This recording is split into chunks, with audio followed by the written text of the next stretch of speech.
నమస్తే, నేను Gayatri. Welcome to life line. ఈ రోజు లైఫ్ లైన్లో రుమటాయిడ్ ఆస్టియో ఆర్థరైటిస్ యొక్క ప్రాబ్లమ్స్కి హోమియోలో ఎటువంటి చికిత్సా విధానాలు అందుబాటులో ఉన్నాయో తెలుసుకుందాం. దానికి సంబంధించి TV9 స్టూడియోలో అందుబాటులో ఉన్నారు డాక్టర్ కవిత గారు ఫ్రమ్ హోమియో కేర్ ఇంటర్నేషనల్ నుంచి. నమస్తే ma'am, welcome to the studio. First of all, osteo arthritis గురించి మాట్లాడుకుంటే అసలు రావడానికి గల కారణాలు ఏంటి మ్యామ్? సో మల్టిపుల్ ఆర్థరైటిస్ ఉంటుంటాయి మనకి. అందులో ముఖ్యంగా ఫ్రీక్వెంట్గా విజిట్ అయ్యే ఆర్థరైటిస్ తీసుకుంటే osteo arthritis and rheumatoid arthritis ఫ్రీక్వెంట్గా విజిట్ అవుతుంటాయి క్లినికల్లీ. సో ఆస్టియో ఆర్థరైటిస్ రావడానికి రీజన్స్ కనుక తీసుకుంటే మేజర్గా degeneration is first and foremost reason, అంటే అరుగుదల. సో అరుగుదల రీజన్స్ మల్టిపుల్ ఉంటాయి. ఇప్పుడు ఇంతకుముందు అయితే మనకి ఏజ్డ్ పీపుల్ని డీజనరేషన్ అనేది స్టార్ట్ అవ్వడం అనేది చూసేవాళ్ళం. బట్ నవేడేస్ చిన్నపిల్లలు కూడా మనం ఎక్కువ గమనిస్తున్నాం. అది డెఫిషియన్సీ, విటమిన్ డి కావచ్చు, కాల్షియం డెఫిషియన్సీ వల్ల కావచ్చు, కొన్ని అదర్ కోమార్బిడ్ కండిషన్స్ లైక్ ఏవైతే కాల్షియం మెటబాలిజం అయితే కంట్రోల్ చేస్తాయి, మెటబాల్ డిస్టర్బెన్స్ చేస్తాయి, అది హెచ్చు తగ్గులుంటే ఆ ప్రాబ్లమ్స్ వచ్చే ఛాన్సెస్ ఉంటాయి. ముఖ్యంగా థైరాయిడ్ కావచ్చు, డయాబెటిక్ కావచ్చు, లేకపోతే ఒబేసిటీనే కావచ్చు, సో పారాథైరాయిడిజం కూడా కావచ్చు. సో ఇలాంటి సమస్యల్లో కాల్షియం మెటబాలిజం టోటల్గా డిస్టర్బెన్స్ అయ్యే ఛాన్సెస్ ఉంటాయి. సో అది కూడా one of the reason. So ఈ డెఫిషియన్సీ వల్ల మనకు అరుగుదల తొందరగా రావచ్చు. సో వెయిట్ బేరింగ్ జాయింట్స్ మెయిన్గా ఇంపాక్ట్ అయ్యే ఛాన్సెస్ ఉంటాయి. ముఖ్యంగా మన నెక్కే కావచ్చు, లోయర్ బ్యాకే కావచ్చు, హిప్పే కావచ్చు, నీసే కావచ్చు, మడమలే కావచ్చు, రిస్టే కావచ్చు. ఇవి ఇనిషియల్గా ఇట్ విల్ స్టార్ట్స్ విత్ ఒక్క పర్టికులర్ జాయింట్ ద్వారా స్టార్ట్ అయ్యే ఛాన్సెస్ ఉంటాయి. తర్వాత స్లోగా ఆన్సెట్ అయిపోయి మిగిలిన అన్ని కీలు కూడా ఇంపాక్ట్ అయ్యే ఛాన్సెస్ ఉంటాయి. ఇది ముఖ్యంగా మనకు ఆస్టియోఆర్థరైటిస్ గమనిస్తుంటాం. అది మెడ నడుము దగ్గర నర్వ్ ఇన్వాల్వ్మెంట్ అయితే అదర్ సిమ్టమ్స్ ఉండే ఛాన్సెస్ ఉంటాయి. అండ్ మోకాళ్ళు వెయిట్ బేరింగ్ జాయింట్స్ కనుక తీసుకున్నా over burden, over use of the joints అయినా కూడా అరుగుదల స్టార్ట్ అయ్యే ఛాన్సెస్ ఉంటాయి. స్లో ఆన్సెట్ రావడం, ప్రోగ్రెస్ కూడా చాలా స్లోగా అయ్యే ఛాన్సెస్ ఉంటాయి. బిగ్గర్ జాయింట్స్ ఇంపాక్ట్ అయ్యే ఛాన్సెస్ ఉంటూ ఉంటాయి. ఫ్రోజన్ షోల్డర్ అంటూ ఉంటాం, అది కూడా ఈ టైప్ కూడా వచ్చే ఛాన్సెస్ ఉంటాయి. అన్కంట్రోల్ డయాబెటిక్ వల్ల కూడా ఈ సమస్య వచ్చే ఛాన్సెస్ ఉంటాయి. ఇది కూడా periarthritis, nothing but osteo arthritis of the shoulder joints అంటూ ఉంటాం. So uncontrol disorder of diabetic వల్ల complication, at the same time thyroid uncontrol అయిపోతాయి వల్ల కానీ, హైపర్ థైరాయిడిజం వల్ల కానీ, కాల్షియం మెటబాలిజం డిస్టర్బెన్స్ అవ్వడం వల్ల వస్తాయి. అండ్ కంటిన్యూస్ సిట్టింగ్ ప్రొఫెషన్, ఎవరైతే over burden of the joints అవ్వడం వల్ల, కంటిన్యూస్ సిట్టింగ్ ప్రొఫెషన్ అవ్వడం వల్ల, సెడెంటరీ యాక్టివిటీ వల్ల కూడా ఈ సమస్య వస్తాయి. వాళ్ళకి ఎక్కువ సర్వైకల్ అండ్ లుంబార్ స్పాండోసిస్ రావడం, అక్కడ కూడా డిజనరేటివ్ చేంజెస్ వల్ల, అంటే నవేడేస్ ఏవియన్ లాంటి సమస్యలు, హిప్ జాయింట్స్ ఇంపాక్ట్ అయ్యి ఇలాంటి సమస్యలు ఎక్కువ వస్తున్నాయి. సో ఓవరాల్గా డీజనరేషన్ నథింగ్ బట్ డెఫిషియన్సీ వల్ల, over burden of the joints వల్ల, and over use of the joints వల్ల మనకి ఇలాంటి సమస్యలు ఎక్కువ గమనిస్తున్నామండి. మ్యామ్, ఆస్టియో ఆర్థరైటిస్కి అసలు బేసిక్ సిమ్టమ్స్ ఏ విధంగా ఉంటాయి? దాన్ని మనం ఎలా ఐడెంటిఫై చేయొచ్చు? సో యాక్చువల్గా ఆస్టియో ఆర్థరైటిస్ అంటే డిజనరేటివ్. సో ఎనీ జాయింట్ మనకు పర్పస్ ఆఫ్ జాయింట్ ఏంది మన బాడీలో అంటే first and foremost thing flexibility ఇవ్వడం, మనకి కదలిక అనేది ఇవ్వాలి. That is first and foremost దాని ఫంక్షన్. సెకండ్ థింగ్ ఏంది, మన బరువును మోస్తుంది, మన బాడీకి ఒక షేప్ ఇస్తుంది. సో ఎప్పుడైతే డిస్టర్బెన్సెస్ స్టార్ట్ అవుతాయో, డీజనరేషన్ స్టార్ట్ అవుతుందో, first and foremost first moment will be disturbed. అంటే మనకు ఎప్పుడైతే రెస్ట్ పొజిషన్ లేచినా, కంటిన్యూ కూర్చుని నిలబడ్డా కానీ, పడుకొని లేచినా కానీ, ఇర్రెస్పెక్టివ్ ఆఫ్ టైం, ఏ టైంలో అయినా సరే కానీ first moment is a difficulty moment ఉంటుంది.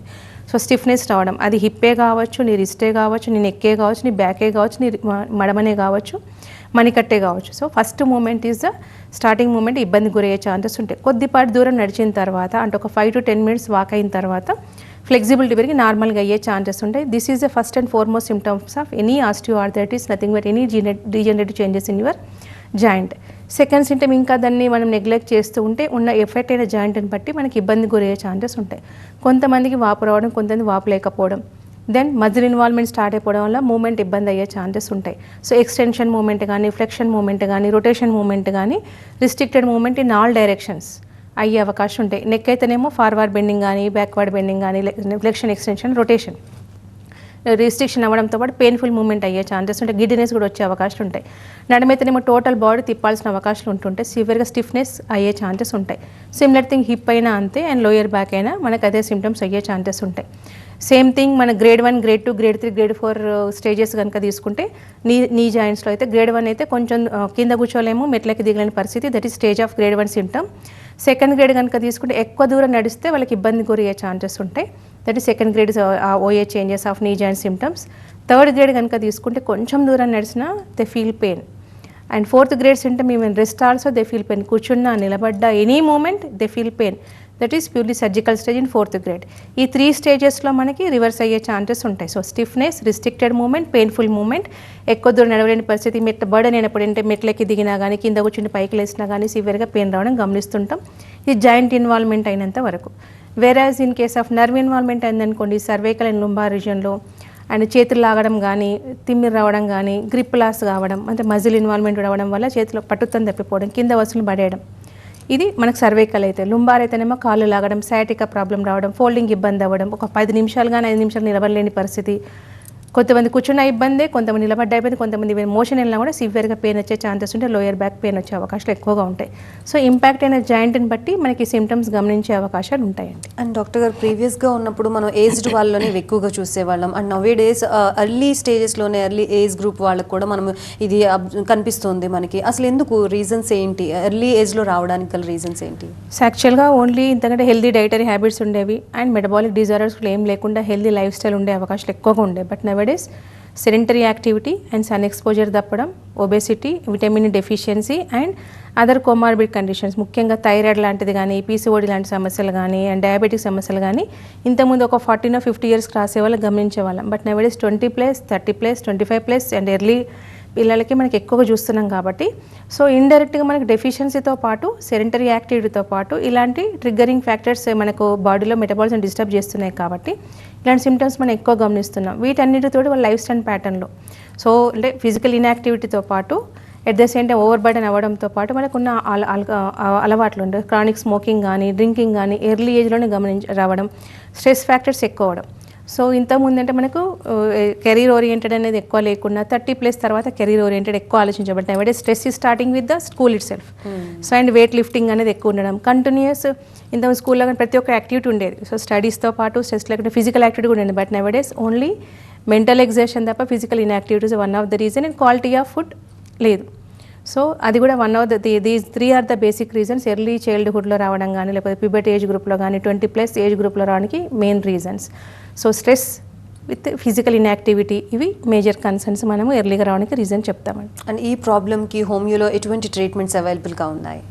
యాక్చువల్గా ఇందాక చెప్పిన ఆల్ స్టేజెస్ అన్లెస్ అంటే 4th stage తప్ప మనం మిగిలిన అన్ని స్టేజెస్లో, ఇప్పుడు సర్వైకల్ స్పాండిస్లో కానీ, డిస్క్ బల్జ్ కానీ, గ్రిప్ లాస్ ఉన్న స్టేజ్లో కానీ, మజిల్ వీక్నెస్ ఉన్న స్టేజ్లో కానీ మనకి కంప్లీట్గా రివర్స్ అయ్యే ఛాన్సెస్ ఉంటాయి. At the same time giddiness first తగ్గే అవకాశాలు ఉంటాయి. సో చాలామంది are more prone to get with giddiness వల్ల సడన్గా యాక్సిడెంట్స్ అయ్యే ఛాన్సెస్ ఎక్కువ ఉంటాయి కాబట్టి, సో చాలామంది అనుకుంటారు హోమియో వల్ల చాలా స్లో కదా, పెయిన్ తొందరగా తగ్గకపోవచ్చు, గిడ్డినెస్ తొందరగా తగ్గకపోవచ్చు అని they will use other medication. But still disease pathology underline పెరుగుతూనే ఉంటుంది. But still only temporary relief ఉండే అవకాశం ఉంటాయి with other system of medication తోటి. బట్ ఇన్ కేస్ ఆఫ్ హోమియోలో మన గిడ్డినెస్ కంట్రోల్ అవ్వడంతో పాటు సివియారిటీ ప్రకారం కంట్రోల్ అవుతుంది. 80%, 60%, 70% తగ్గుతూ రివర్స్ అయ్యే ఛాన్సెస్ ఉంటాయి. గిడ్డినెస్ తగ్గితో పాటు nerve is important in our body. So తిమ్మిళ్ళు రావడం, మంటలు రావడం తగ్గే అవకాశం ఉంటుంది. Then muscle, so repairing in muscle also grip loss control అవ్వడం, గ్రిప్ నార్మల్గా అవ్వడం, మజిల్ వేస్టిక్ రివర్స్ అయ్యే ఛాన్సెస్ ఉంటాయి. మైల్డ్ టు మోడరేట్ ఉంటాయి. సివియర్గా ఉంటే they can't. At the same time disc repairing అంటే బోన్ స్టిఫ్నెస్ కానీ తగ్గిపోయే ఛాన్సెస్ ఉంటాయి. అది మెడ ప్రాంతంలో అయితే. సిమిలర్ నడుము ప్రాంతంలో అయినా కూడా స్టిఫ్నెస్ తగ్గిపోవడం, పెయిన్ తగ్గడం, సయాటికా లాంటి సమస్యలు తగ్గిపోవడం, కాళ్ళు లాగడం, తిమ్మి రావడంతో పాటు హాఫ్ అన్ అవర్ నిలబడి ఎలాంటి ఇబ్బంది లేకుండా ఉండే అవకాశం ఉంటూ ఉంటాయి. చాలామందికి యూరినరీ ఇన్కాంటినెన్స్, కాన్స్టిపేషన్ ఉంటాయి వీళ్ళలో. అది కూడా మనకి కంప్లీట్గా రివర్స్ అయ్యే ఛాన్సెస్ ఉంటాయి. ప్యూర్లీ నాన్ సర్జికల్లీ మనకి without any side effects problem rectify అయ్యే ఛాన్సెస్ ఉంటాయి. బట్ ఎన్ని డిస్క్లు ఇన్వాల్వ్ అవుతున్నాయి అన్న అది మెయిన్ ఇంపార్టెంట్. సో దాని ప్రకారం మన క్రానిసిటీని and involvement of the disc ప్రకారం duration may decide. But day 1 itself మీరు వాడుతున్న కొద్దీ కొన్ని అవర్స్లోనే పెయిన్ సివియారిటీలో మీకు తేడా గమనించే ఛాన్సెస్ ఉంటాయి. అలాంగ్ విత్ రీజనరేషన్ వెళ్ళి మీకు రీజనరేషన్ అయ్యే ఛాన్సెస్ ఉంటాయి. సేమ్ థింగ్ మనకి ఇది ఓఏ ఆఫ్ నీ జాయింట్స్ కూడా 3rd grade it will take time to recover completely. But 1st grade 2nd grade ఎర్లీగా తొందరగా రికవర్ అయ్యే ఛాన్సెస్ ఉంటాయి. పెయిన్లో కానీ, స్టిఫ్నెస్లో కానీ, స్వెల్లింగ్లో కానీ, నడకలో కానీ చేంజ్ అయ్యే ఛాన్సెస్ ఉంటాయి. But maintaining triggering causes they have to take care. Deficiencies ఏమైనా ఉంటే డే 1 itself మనం చెప్తాం. కాల్షియం కానీ, విటమిన్ డెఫిషియన్సీ ఉంటే మాత్రం they need take supplements. And day 1 itself మనం ఎక్సైజ్ చెప్తూ ఉంటాం. సో ఒబేస్ పీపుల్కి డిఫరెంట్గా చెప్పే అవకాశం ఉంటాయి. ఏజ్డ్ గ్రూప్కి డిఫరెంట్ అయ్యే ఛాన్సెస్ ఉంటూ ఉంటాయి. But middle age group, normal moderate weight ఉన్న వాళ్ళకి all exercise can be done. And muscle strengthening and stretching exercise చెప్తాడం అనేది జరుగుతుంది. Papers we will give. And restriction of diet కనుక తీసుకుంటే compulsory they should not put on the weight. Non veg కానీ, spicy masala కానీ they need to avoid. Not for the medication, for the weight put on కాకుండా over burden of the joints చేయకుండా అలాంటి precaution చెప్తూ ఉంటాం. So medium build ఉన్న వాళ్ళు డెఫినెట్గా walking they can do. 2nd grade ఉన్న వాళ్ళు కంపల్సరీ నార్మల్గా వాకింగ్ చేయొచ్చు. అప్ టు 1, 2, 3 or 4 kilometers చేసే ఛాన్సెస్ ఉంటాయి, చేయొచ్చు కూడా. But in case of 3rd grade and obese పీపుల్కి దే నీడ్ టు అవాయిడ్. కూర్చుని ఎక్సర్సైజ్ మాత్రమే చేయాల్సిన అవకాశం ఉంటాయి. Cycling also they can do, but not with treadmill. So they need to avoid. ఇలాంటి ప్రికాషన్ చెప్పడం అనేది జరుగుతుంది. అండ్ సర్వైకల్ ఇబ్బంది ఉండి గిడ్డినెస్ లేకుంటే కాలర్ యూజ్ చేయాల్సిన అవసరం ఉండదు. బట్ గిడ్డినెస్ ఉందంటే కనుక cervical collar they need to use. And cervical exercise కూడా చెప్తాం, స్ట్రెచ్చింగ్ ఎక్సర్సైజ్, అది కంటిన్యూ చేస్తే మెడికేషన్ వాడితే కనుక definitely it is going to be reversible. మళ్ళీ రికరెన్స్ లేకుండా కరెక్షన్ అయ్యే ఛాన్సెస్ ఉంటాయి. ఫ్యూచర్లో ఓన్లీ వాళ్ళు సప్లిమెంటేషన్ డెఫిషియన్సీ కాకుండా చూసుకుంటే దట్ ఈస్ ఎనఫ్ అండి. కవిత గారు, చాలామంది ఆస్ట్రైటిస్కి సంబంధించి సప్లిమెంట్స్ యూస్ చేస్తూ ఉంటారు, బాడీ పెయిన్ కిల్లర్స్ కానీ లేకపోతే ఈ రిలేటెడ్. సో అలాంటివి యూస్ చేయడం ఎంతవరకు కరెక్ట్ అండ్ దీనివల్ల ఎటువంటి ఎఫెక్ట్స్ ఉండే అవకాశం ఉంటుంది? యాక్చువల్గా ఇమ్మీడియట్ పెయిన్ రిలీఫ్ కోసం చాలామంది ఇబ్బంది పడుతూ ఉంటారు. సో అలాంటి కండిషన్లు ఎక్కువగా నెంబర్ ఆఫ్ పెయిన్ కిల్లర్స్ ఎక్కువ యూసేజ్ చేస్తుంటారు. సో దానివల్ల ఇమ్మీడియట్గానే మీకు పెయిన్ రిలీఫ్ ఉన్నా కూడా అండర్లైన్ పెథాలజీ అనేది మనకు తెలియకుండా ప్రోగ్రెస్ అవుతుంది. నెక్ అనుకోండి, బ్యాక్ అనుకోండి, ఎక్కడైనా కూడా డిస్క్ ప్రొలాప్స్ అయినా కూడా మనకు తెలియని కండిషన్ అయ్యే ఛాన్సెస్ ఉంటాయి. ఇనిషియల్లీ 1 ట్యాబ్లెట్తో తగ్గడం, 2 ట్యాబ్లెట్స్ తగ్గడం, ఎందుకంటే డిసీజ్ పెథాలజీ పెరుగుతూనే ఉంటుంది. సో దానివల్ల కూడా ఇండైరెక్ట్ మన నెగ్లిజెన్స్ అయ్యే ఛాన్సెస్ ఉంటాయి. At the same time other disorders like gastritis లాంటి సమస్యలు ఎక్కువ రావడం, కడుపులో మంటలు ఇవ్వడం. సో ఎన్ఎస్ఏడి మెడికేషన్ ఎక్కువ యూజ్ చేయడం వల్ల ఏమవుతుందంటే గ్యాస్ట్రిక్ ఫ్లో డిస్టర్బెన్స్ అవ్వడం వల్ల సివియర్గా గ్యాస్ట్రైటిస్ రావడం, అది అసిడిటీ రావడం, ఫార్మేషన్ అయ్యే ఛాన్సెస్ ఎక్కువగా ఉంటూ ఉంటాయి. అది కూడా one of the major concern. And more than కొన్ని 1 year కానీ 2 years కానీ యూజ్ చేసిన kidney will be going to under stress. So ఇవి 3 ఈ డిజీజ్ తగ్గకపోగా ఈ 3 డిజార్డర్స్ పెరగడంతో పాటు అదర్ యాడెడ్ సిమ్టమ్స్ అయ్యే ఛాన్సెస్ ఉంటాయి. కాబట్టి don't go with short cut methods. Okay, ఇనీషియల్గానే మనకు సివియర్గా పెయిన్ రాదు కాబట్టి ఎంత ఇనీషియల్ దాన్ని ఫాస్ట్గా డిటెక్ట్ చేసుకొని కనుక medication proper choosing of the system and proper గైడెన్స్లో ఉంటే కనుక ఇలాంటి సమస్యలు ఏం రాకుండానే కంప్లీట్గా రికవర్ అయ్యే ఛాన్సెస్ ఉంటాయి. సో డిజీజ్ ప్రోగ్రెస్ కాకుండా ప్రికాషన్స్ మెయింటైనింగ్ కాజెస్తో పాటు అండ్ ఎలాంటి ప్రికాషన్ తీసుకోవాలి along with the medication. So ఇది ప్రాపర్గా తీసుకుంటే మనకు సర్జికల్ సైజ్ వెళ్ళకుండా ఇలాంటి సైడ్ ఎఫెక్ట్స్ రాకుండానే కొన్ని మంత్స్లోనే ప్రాపర్గా మనం రికవర్ అయ్యే ఛాన్సెస్ కూడా మనకు హోమియో చికిత్స వల్ల ఉందండి. అండ్ డాక్టర్ గారు, సెల్ఫ్ అసెస్మెంట్ కానీ బాడీలో చేంజెస్ని అబ్జర్వేషన్ స్కిల్స్ చాలామందికి తక్కువగా ఉంటాయి. అండ్ దాని తర్వాత తెలుసుకునేటప్పటికి ఇనిషియల్ స్టేజ్ కూడా దాటిపోతూ ఉంటుంది. సో ప్రికాషన్స్ ఏం తీసుకోవాలి అసలు ఈ ప్రాబ్లమ్కి? ఓకే, చాలామందికి ఈరోజు ఎక్కువ వర్క్ చేశాను కదా, జస్ట్ పెయిన్ వచ్చింది కదా, రెస్ట్ తీసుకుంటే తగ్గుతుంది అనుకుంటారు. బట్ ఇదే విధంగా రిపీటెడ్గా అయింది అనుకోండి, అది గిడ్డినెస్సే కావచ్చు, లోయర్ బ్యాక్ పెయినే కావచ్చు, కాళ్ళు లాగడమే కావచ్చు, తిమ్మిరే కావచ్చు, అండ్ కొద్దిపాటి వర్క్ చేయగానే పెయిన్స్ వచ్చి వీక్నెస్ అనిపించడమే కావచ్చు, compulsory they have to check with the physician. So blood test లాంటి చేయడం ఉంటే ఫ్యామిలీలో రన్ అవుతున్నాయి అనుకోండి, any arthritis running in the family కానీ వాళ్ళకి ఎనీ అదర్ కోమార్బిడ్ కండిషన్స్ ఉన్నా కూడా కంపల్సరీ వాళ్ళకి తొందరగా వచ్చే ఛాన్సెస్ ఉంటాయి. కాబట్టి deficiencies first they need to cover. 1-2 days అట్లా రిపీటెడ్ కాగానే check with the blood test, అంటే కాల్షియం కానీ, విటమిన్ డి కానీ, అండ్ B12 కానీ, అండ్ ఐరన్ కానీ, ఇలాంటి డెఫిషియన్సీస్ ఏమైనా ఉన్నాయా, అదర్వైజ్ ఎనీ కోమార్బిడ్ కండిషన్స్ ఉంటే అవి కంట్రోల్గానే ఉన్నాయా, అన్కంట్రోల్లోకి ఏమైనా వెళ్ళినాయా, సో దానివల్ల కూడా డిస్టర్బెన్స్ అయ్యే ఛాన్సెస్ ఉంటాయి. సో ఎర్లీగా కొన్ని వారాల్లో కానీ కొన్ని డేస్లో కానీ ఇలాంటి సమస్యలు గమనించగానే చెక్ చేసుకోవాలి. ఎన్ని డెఫిషియన్సీ ఉంటే ఆ అది దాని ప్రకారం సప్లిమెంట్ తీసుకోవాలి. చాలామందికి డేస్లో వస్తే కనుక సప్లిమెంట్ తీసుకోగానే తగ్గే ఛాన్సెస్ ఉంటాయి.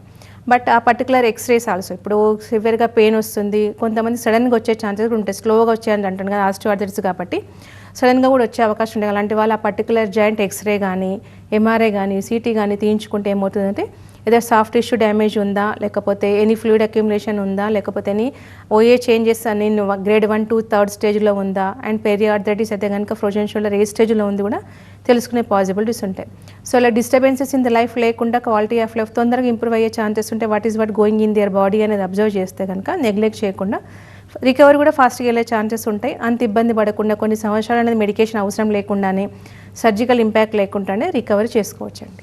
అండ్ డాక్టర్ గారు, రుమటాయిడ్కి ఆస్టియోకి డిఫరెన్స్ ఏంటి అసలు? అండ్ ఈ రెండిటికి మెడికేషన్ అనేది సేమ్ ఉంటుందా? అండ్ డిఫరెన్స్ ఎంత టైం పడుతుంది రెండిటికి? యాక్చువల్గా rheumatoid arthritis is dangerous arthritis అని మనం చెప్పుకోవచ్చు. సో అది ఆస్టియోఆర్థరైటిస్ ఏ విధంగా డీజనరేటివ్ ఆర్థరైటిస్, ఇది ఆటోఇమ్యూన్ డిజార్డర్ రుమటాయిడ్ ఆర్థరైటిస్ అనేది. ఇది సడన్గా వచ్చే ఛాన్సెస్ ఉంటాయి. That will come very slow. OA అనేది రుమటాయిడ్ ఆర్థరైటిస్ అనేది సడన్గా ఆన్సెట్ వచ్చే ఛాన్సెస్ ఉంటాయి. అండ్ చిన్న కీళ్ళు, పెద్ద కీళ్ళు, each and every joint impact అయ్యే ఛాన్సెస్ ఉంటాయి. మ్యాక్సిమం స్టార్ట్స్ విత్ కొంతమందికి ఫీవర్, వైరల్ ఇన్ఫెక్షన్తో, కోల్డ్ కానీ, కాఫ్ కానీ, చిన్నపిల్లలు and pinkish rashes on their బాడీతో స్టార్ట్ అవుతుంది. కొంతమంది డైరెక్ట్గా జాయింట్ పెయిన్స్ రావడం, సివియర్గా వాపు రావడం, they can't move, single joint movement కూడా ఇవ్వలేని ఛాన్సెస్ ఉంటాయి. ఇంటర్ఫాలినియల్ జాయింట్స్ అంటూ ఉంటాం, చిన్న హ్యాండ్ ఫింగర్స్ కానీ కాళ్ళది కానీ ఇంపాక్ట్ అయ్యే ఛాన్సెస్ ఉంటాయి.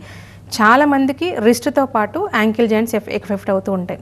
సిమెట్రికల్గా ఒకటేసారి రెండు వైపులా లెఫ్ట్ అండ్ రైట్ ఇంపాక్ట్ అయ్యే ఛాన్సెస్ ఉంటాయి. స్లో ఆన్సెట్ ఉండదు కాబట్టి. సో డిజీజ్ ప్రోగ్రెస్ కూడా చాలా ఫాస్ట్గా ఉంటుంది. So that's why it is dangerous arthritis. దానికి తోడు ఇది ప్రాక్సిమల్ జాయింట్స్ అనేది అండ్ స్వెల్లింగ్ రావడం, ఫిక్సిటీ ఏర్పడే ఛాన్సెస్ ఉంటాయి. జాయింట్ మూమెంట్ దానికి ప్రాపర్గా కరెక్షన్ చేయకుంటే మనకు సడన్గా కానీ ఎనీ ఆల్టర్నేట్ మెడిసిన్ యూజ్ చేసినా కూడా స్టిఫ్నెస్ అయిపోయి ఫిక్స్ అయిపోతుంది joint. Even surgery also can't help in that. Joint కనుక ఫిక్స్ అయిపోతే నాడులర్ ఫార్మేషన్ అయితే అంత రిస్క్ ఉండే ఛాన్సెస్ ఉంటాయి. ఇంకా డిఫార్మిటీ అయింది అనుకోండి, ఆ పర్టికులర్ జాయింట్ ఇంకా అదే పొజిషన్లో ఉండే అవకాశాలు ఉంటూ ఉంటాయి. సెకండ్ థింగ్, ఎందుకు ఇది డేంజర్ అంటే కనుక తీసుకుంటే నాట్ ఓన్లీ జాయింట్స్ వరకే కాకుండా స్కిన్, ఐస్ అండి. ఐ డ్రైనేజ్తో స్టార్ట్ అవుతుంది చాలామందికి, జాగ్రన్ సిండ్రోమ్ అంటూ ఉంటాం. సో ఐ డ్రైనేజ్ పెరగడంతో పాటు ఐ విజన్ ప్రాబ్లం అయ్యే ఛాన్సెస్ ఉంటాయి. అండ్ ఇంటర్నల్ ఆర్గాన్స్, మనకి main important organs is lungs, heart, liver and kidney. ఈ వైటల్ ఆర్గాన్స్ అన్నీ కూడా డిస్టర్బ్ అయ్యే ఛాన్సెస్ ఉంటాయి. ఆయాసం రావడం, థెటనింగ్ అవ్వడం, ఇండేషన్ ప్రాబ్లం రావడం, అట్ ద సేమ్ టైమ్ దగ్గు రావడం. సో ఇవన్నీ సిమ్టమ్స్ సడన్గా ఆన్సెట్ అయ్యే ఛాన్సెస్ ఎక్కువగా ఉంటూ ఉంటాయి. కాబట్టి so more than 2 vital organs in our body impact అయిందనుకోండి, it may leads to dangerous condition, threatening condition అయ్యే ఛాన్సెస్ ఉంటాయి. సో ఇది మా వింటామంటే ఎవరికి లేదండి, మా బాబుకి వచ్చింది, పాపకు వచ్చింది అని చెప్పి వస్తూ ఉంటారు. బట్ ఎంత సూన్ ఉన్నా లేకున్నా ఇది హెరిడిటరీ రావాలని ఏమీ లేదు. ఆటోఇమ్యూన్ డిజార్డర్ కాబట్టి సెల్ఫ్ డిస్ట్రక్షన్ ప్రాసెస్లో మన బాడీ అబ్నార్మల్గా రియాక్ట్ అవుతుంది. కాబట్టి సడన్గా రావడం, సడన్గా పెథాలజీ పెరిగే ఛాన్సెస్ ఉంటాయి. చాలామంది చిన్నపిల్లలు వైరల్ ఇన్ఫెక్షన్ నెగ్లెక్ట్ చేస్తూ ఉంటారు. రికరెంట్ టాన్సిలైటిస్ కానీ, రికరెంట్ వైరల్ ఇన్ఫెక్షన్స్ కానీ, అలాంటి కండిషన్లో కూడా ఆర్ఏ వచ్చే ఛాన్సెస్ ఎక్కువగా ఉంటాయి. కాబట్టి thorough checkup is very much important in children. పిల్లలు వస్తే దాన్ని జువెనైల్ రుమటాయిడ్ ఆర్థరైటిస్ అంటాం, పెద్దవాళ్ళు వస్తే కనుక రుమటాయిడ్ ఆర్థరైటిస్ అంటాం. పెద్దవాళ్ళు మనకి యాక్చువల్ ఆర్ఏ నెగిటివ్ ఎక్కువ డిటెక్ట్ అవుతుంది. ఆర్ఏ నెగిటివ్ ఒకటి ఉండగానే నెగిటివ్ ఉంది కానీ అని సంతోషపడద్దు. But anti CCP, CRP, ASO titer and ESR everything should be normal. అది అబ్నార్మల్గా ఉంటే ఏ 2 టైటర్స్ అబ్నార్మల్గా ఉన్నా కూడా it will be consider as a rheumatoid arthritis అని. సో లైన్ ఆఫ్ ట్రీట్మెంట్ రెండింటికి డిఫర్ అయ్యే ఛాన్సెస్ ఉంటాయి. ఇప్పుడు మనకు ఆస్టియో ఆర్థరైటిస్ డీజనరేషన్ తగ్గడానికి ఇవ్వాలి. ఇది ఆటోఇమ్యూన్ డిజార్డర్ కాబట్టి ఇమ్యూనిటీ అబ్నార్మల్ రెస్పాన్స్ కాబట్టి it should be control and correction with the immunity మెయిన్గా. కాబట్టి ఇమ్యూనిటీ అబ్నార్మల్ రెస్పాన్స్ కంట్రోల్ అయ్యి కరెక్షన్ అవుతూ ఆర్ఏ పాజిటివ్ మన దగ్గర నెగిటివ్ అయ్యే ఛాన్సెస్ ఉంటాయి. ASO titer also will become negative and CRP will also become normal, ESR also will become normal. So then pains తగ్గడంతో పాటు వాపులు తగ్గిపోయి, స్టిఫ్నెస్ తగ్గిపోయి కంప్లీట్గా నార్మల్గా అయ్యే ఛాన్సెస్ ఉంటాయి. బట్ పేషెంట్ ఎప్పుడైతే Sjögren syndrome also will become reverse అయ్యే ఛాన్సెస్ ఉంటాయి. డ్రైనేజ్ తగ్గిపోయి విజన్ ప్రాబ్లం లేకుండా ఉండే ఛాన్సెస్ ఉంటాయి. ఎవరైతే కొన్ని వీక్స్లోనో కొన్ని మంత్స్లో వస్తే టోటల్ ప్రాబ్లం రెక్టిఫై అయ్యే ఛాన్సెస్ ఉంటాయి. కొంతమందికి ఆల్రెడీ రుమటాయిడ్ నాడులర్ ఫార్మేషన్ అయినంత వస్తుంటారు. సో ఆల్రెడీ నాడుల్ ఫామ్ అయిన తర్వాత we can't help. So but వేరే దగ్గర నాడుల్ ఫార్మేషన్ కాకుండా, స్టిఫ్నెస్ లేకుండా పెయిన్ తగ్గేటట్టు ఇవ్వచ్చు. So once we start the medication, homeopathy work చేసేది ఇమ్యూనిటీ మీద కాబట్టి డిజీజ్ పెథాలజీ ప్రోగ్రెస్ కాకుండా కంట్రోల్ చేసి రివర్స్ చేసే ఛాన్సెస్ ఉంటాయి. బట్ ఇన్స్టాంట్గా మనకు అదర్ ఆల్టర్నేట్ సిస్టమ్ ఇచ్చిన స్టీరాయిడ్ లాంటి పెయిన్ కిల్లర్ అంత ఫాస్ట్గా ఇంప్రూవ్మెంట్ లేకుండా డిజీజ్ పెథాలజీ రివర్స్ అవుతున్న కొద్దీ మీకు పెయిన్లో రిలీఫ్ వచ్చే ఛాన్సెస్ ఉంటాయి. ఫీవర్లో కానీ, వాపులో కానీ, నాడులర్ ఫార్మేషన్ లేకుండా కానీ, అదర్ ఆర్గాన్స్ డ్యామేజ్ లేకుండా కానీ, ఇంటర్నల్ ఆర్గాన్ డ్యామేజ్ లేకుండా రివర్స్ చేసుకునే ఛాన్సెస్ ఉంటాయి. సో ఇర్రెస్పెక్టివ్ ఆఫ్ ఏజ్, చిన్నపిల్లలు కావచ్చు, పెద్దవాళ్ళు కాబట్టి కంప్లీట్గా మనకి రివర్స్ అయిన కేసెస్ చాలా ఉన్నాయండి. బట్ వీళ్ళకు precautions is very much important ఫుడ్లో కానీ, డైట్లో కానీ. So non veg items triggering factor కాబట్టి, సీ ఫుడ్ కానీ ట్రిగ్గరింగ్ ఫ్యాక్టర్ కాబట్టి they need to avoid. And any arthritis, sour things nothing but చింతపండు పులు కొద్దిగా అవాయిడ్ చేస్తూ ఉండాలి. And medication half an hour gap ఇచ్చుకుంటూ వాడాల్సిన అవకాశాలు ఉంటాయి. సో కొంతమంది విత్ మెడికేషన్ వాడుతూ వస్తుంటారు, కొంతమంది విత్ మెడికేషన్ వాడుతూ వస్తూ ఉంటారు. ఆల్రెడీ మెడిసిన్ స్టార్ట్ చేసిన వాళ్ళకి స్లోగా ట్యాంపరింగ్ చేస్తూ ఉంటాం. ఆ మెడిసిన్స్కి మన మెడిసిన్స్కి హాఫ్ అన్ అవర్ గ్యాప్ ఇస్తూ ఉంటాం. సో ఏ మెడిసిన్స్ వాడని వాళ్ళకి we won't suggest, but only deficiency ఏమైనా ఉంటే కనుక calcium supplement we will provide, but vitamin D we can't provide. కాబట్టి అలాంటి సప్లిమెంటేషన్ తీసుకుంటూ మెడికేషన్ ఇవ్వడం అనేది జరుగుతుంది. కాబట్టి పెథాలజీ రివర్స్ అవుతూ, కంట్రోల్ అవుతూ నార్మల్గా అయ్యే cases are there. And nerve related problems ఏవైనా వస్తే ఇమీడియట్గా అప్రోచ్ అయ్యేది ఫిజియోథెరపీ. ఇప్పుడు రీసెంట్ టైమ్స్లో is it really helpful? Pain relief ఇస్తుందా? యాక్చువల్గా అయితే ఇప్పుడు మనకు సర్వైకల్ స్పాన్లోసిస్ అనుకుందాం, certain extent physiotherapy is good. Frozen shoulder కానీ, సర్వైకల్ కానీ, లుంబార్ కానీ. But proper physician is very much important, experience is very much important. But ఆ స్ట్రెచ్ ఎక్సైజ్ కానీ, ఫిజియో కానీ అబ్నార్మల్గా చేసి ఇంకా డిజీజ్ ఫాస్ట్గా ప్రోగ్రెస్ అయ్యే ఛాన్సెస్ ఉంటాయి.